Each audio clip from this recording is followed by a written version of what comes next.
I was 17 the day my father sat me down at the kitchen table, unusually serious, his hat still in his hands as though he hadn't decided whether to stay standing or sit down properly, and told me the bishop wanted to speak with our family after church the following Sunday. I hadn't done anything wrong. Not that I could think of. Running through the entire week in my mind trying to find some mistake I might have made. And yet I spent that entire week convinced I was somehow in trouble.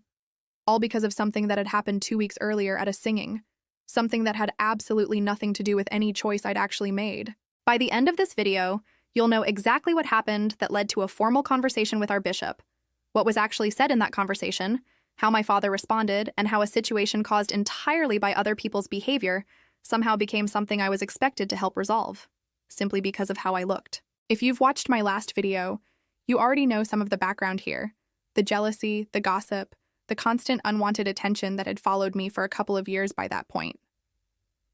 This video is about one specific incident, the one that finally brought church leadership into the situation directly, and what that conversation taught me about how my community handled a problem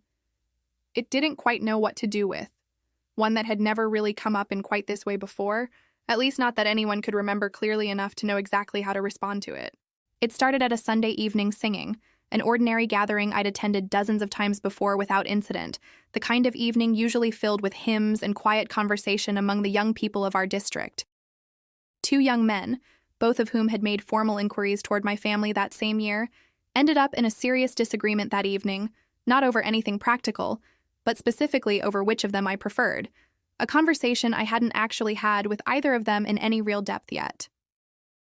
Voices were raised loud enough that several older members of the community noticed, one of them apparently having to physically separate the 2 young men before things escalated any further.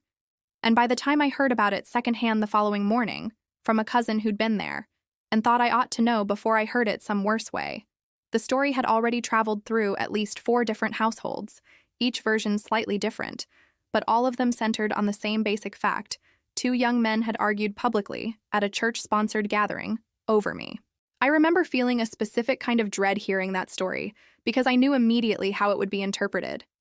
Not as 2 young men behaving poorly, which is genuinely what had happened, but as evidence that something about me, my behavior, my appearance, my presence at gatherings, had caused a disruption serious enough to reach the minister's attention. I remember lying awake that first night after hearing the news, replaying every recent gathering in my mind, wondering which specific moment might be blamed, whether I'd smiled too long at one of them, sat too close, said something that could be twisted into encouragement I never intended. Sure enough, within days, word came that the bishop wanted to meet with my family specifically, a request that almost never happens outside of genuine wrongdoing or ongoing family conflict. That Sunday afternoon, my parents and I sat across from the bishop and 2 ministers in our own front room, the good chairs brought in from the other room specifically for the occasion, and I remember my hands shaking slightly in my lap the entire conversation, convinced I was about to be blamed directly for something I hadn't actually done. The conversation itself was gentler than I expected, though still difficult to sit through, each of the men speaking carefully and slowly, choosing words with obvious deliberation. The bishop acknowledged plainly that the 2 young men bore responsibility for their own argument, that their behavior reflected poorly on them specifically, not on me.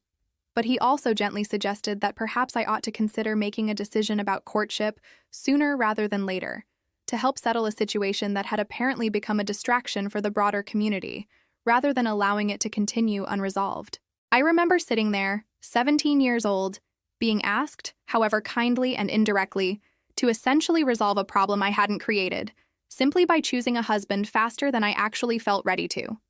Neither young man involved in that argument was someone I felt genuinely drawn to marry.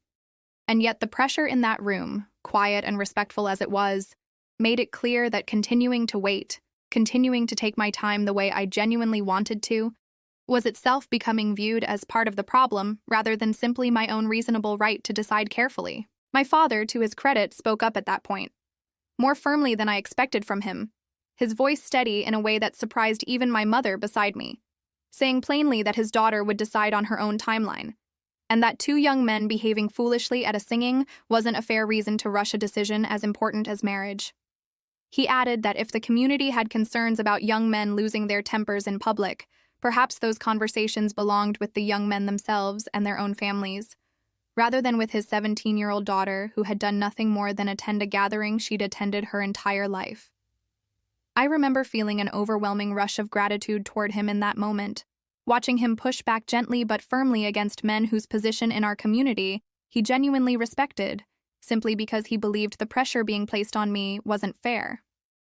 The bishop, to his credit, nodded slowly after my father finished speaking, and said he understood the point being made, that perhaps the request had been misplaced, and the meeting ended not long after, more gently than it had begun. If you're wondering what happened with those two young men afterward, and whether either of them ended up being someone I seriously considered, stay with me, because that part of the story surprised even me at the time. In the end, I didn't choose either of them. I waited nearly another full year before I met the man I eventually did marry, someone entirely unconnected to that singing or that argument,